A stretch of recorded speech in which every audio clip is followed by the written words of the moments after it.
भोळे सरांनीच फार चांगलं मार्गदर्शन केलेलं आहे आणि त्यांनी माझा ब्लॉग पहिल्यांदा लिहिला. म्हणजे माझी पोस्टिंग फार चांगली नाही आहे, डेप्युटी कलेक्टर नाही, पण सरांनी माझी स्टोरी मुद्दाम ब्लॉगवर लिहिली आहे. तुम्ही ती मी सांगितली तर ती फार टेक्निकल स्टोरी आहे, तुम्हाला बिलकुल इंटरेस्ट नाही येणार, त्यामध्ये कळणारही नाही. तुम्हाला इंटरेस्ट असेल MPSC करणारे स्टुडंट्स वाचू शकता. दुसरं म्हणजे सरांचं एक सेंटेन्स होतं की प्रयत्नांचा म्हणजे सातत्य आणि नशीब ह्या दोघांचा सुरेख संगम म्हणाल तर ती माझी पोस्ट असेल आणि याचं क्रेडिट पण सरांनाच आहे. बरं, दुसरं भोळे सर मी पहिल्यांदा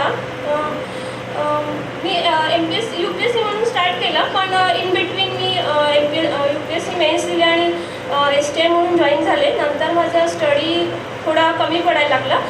MPSC सोडून दिलं होतं, मी UPSC करायला लागले आणि मी दरवर्षी MPSC UPSC प्री पास होत होते, CSATवर पास होत होते, पण मला मेन्सचं स्कोअर काही तेवढं जमत नव्हतं. दरवर्षी आई वैतागायची की दरवर्षी दोन्ही मेन्स असायचे आणि माझं वर्ष त्या 2-2 महिन्यांमध्ये निघून जायचं आणि प्रीचे 2-2 महिने असं सगळं वर्ष निघून जायचं.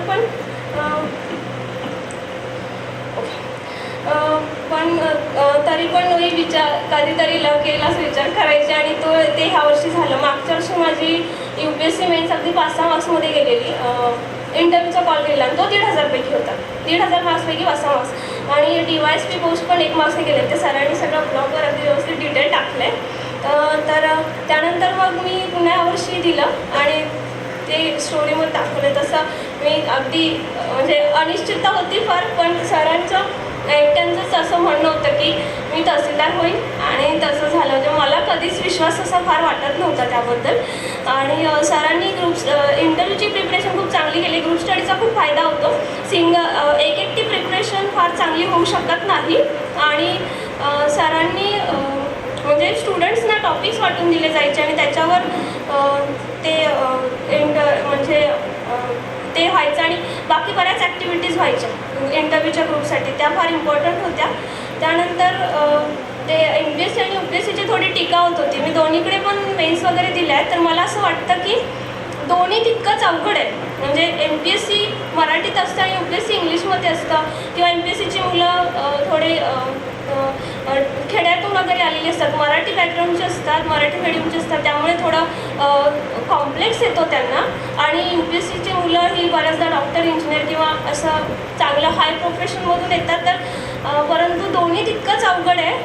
MPSCमध्ये पण D.Ed झालेली, खेड्यातून आलेली, साध्या बॅकग्राऊंडची आलेली मुलं पोस्टने येतात, हे तितकं सत्य आहे. दरवर्षी असं घडत असतं.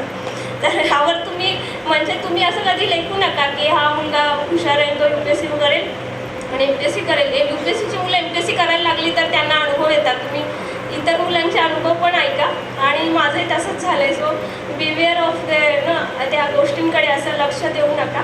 आणि रिअली म्हणजे मला असं सरांनी पहिला ब्लॉग माझा लिहिल्यावरच मी आज बोलणार नव्हते. त्यावेळेस सगळं रेडी केलं, मला माहीत होतं सर काहीतरी गडबड करणार आणि नाव देतील. तर तसं झालेलं आहे. सरांचे मी मनापासून आभार मानते आणि थँक्यू.